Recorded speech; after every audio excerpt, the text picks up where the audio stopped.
Charles and I talked a while ago, we made a commitment to not be someone that sits on the sideline and bitches and moans, to roll up our sleeves and get in there. Part of the solution or part of the problem. Exactly. Yep. So he does a lot with Hebron schools, Ram High School. Yep. So he's part of the Hebron, the Innovation Council there. So we do a lot of tours with kids. We got through the AMBA, we got a $10,000 grant 2 years in a row for the elementary schools. Nice.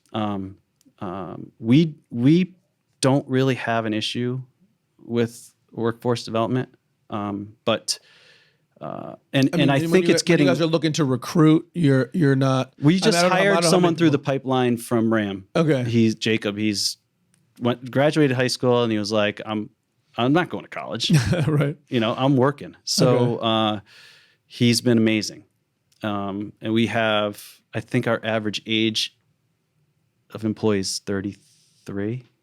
So we have a lot of young kids.